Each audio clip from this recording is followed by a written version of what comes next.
तनाव के लिए लाभकारी फॉरवर्ड बेंडिंग का उत्तम आसन शिथिल कूर्मासन।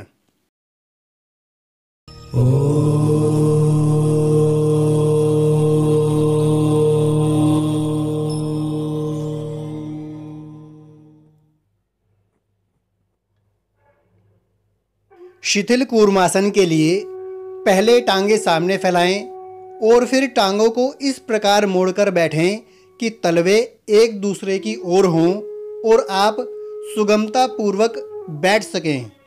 यह अंतर एक बालिश्त से भी कुछ अधिक होता है।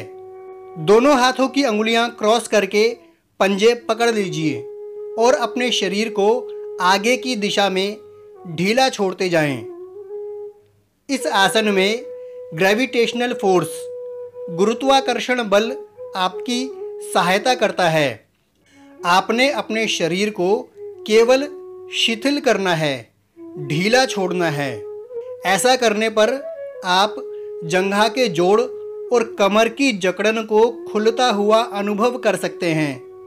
मस्तिष्क के भीतर रक्त का प्रवाह बढ़ रहा है, आप ऐसा भी अनुभव कर सकते हैं। इसके बाद धीरे धीरे वापस आएं और कमर गर्दन सीधी रखते हुए विश्राम करें।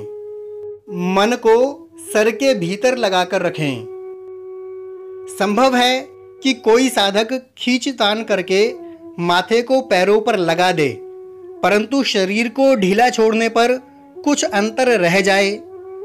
ध्यान रहे, प्रयास केवल शरीर को ढीला छोड़ने का करना है, माथे को पैरों पर लगाने का नहीं। जब माथा सुगमता पूर्वक पैरों पर लगने लगे तो भुजाओं को सामने फैला सकते हैं।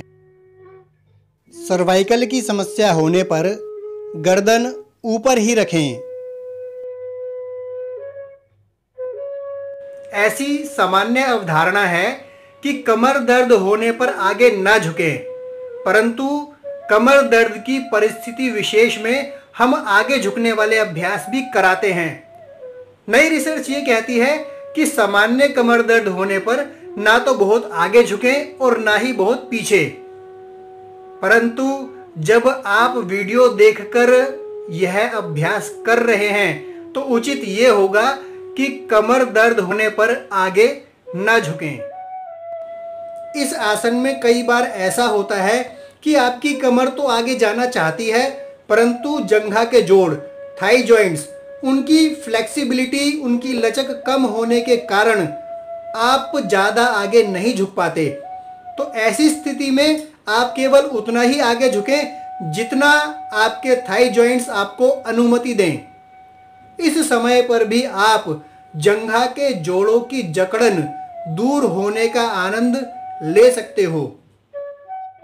जब आपकी कोहनी टांगों पर टिकी होती है तब आप ज़्यादा आगे नहीं झुक पाते। यदि ऐसा है तो कोहनियों को टांगों से आगे जमीन की ओर ले आएं। ध्यान रहे कि आप अपने शरीर के अनुसार आसन करें। हमारे योगाश्रम में ऐसे साधकों ने भी इस आसन से लाभ प्राप्त किया है जिनका शरीर इतना भारी, इतना जकड़ा हुआ था कि वे 2 इंच भी आगे नहीं झुक सकते थे।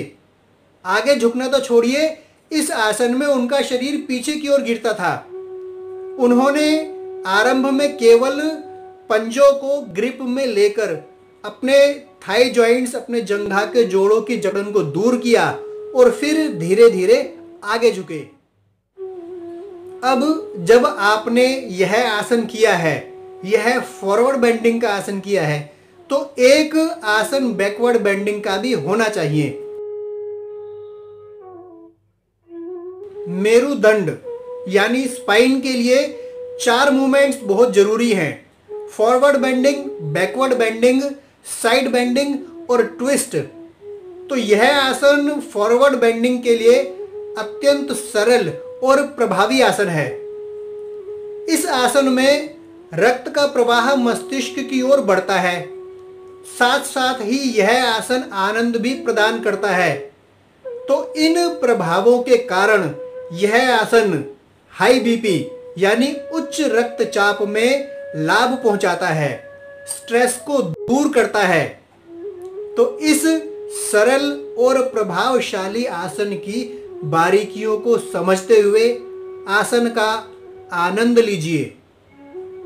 नमस्कार, धन्यवाद।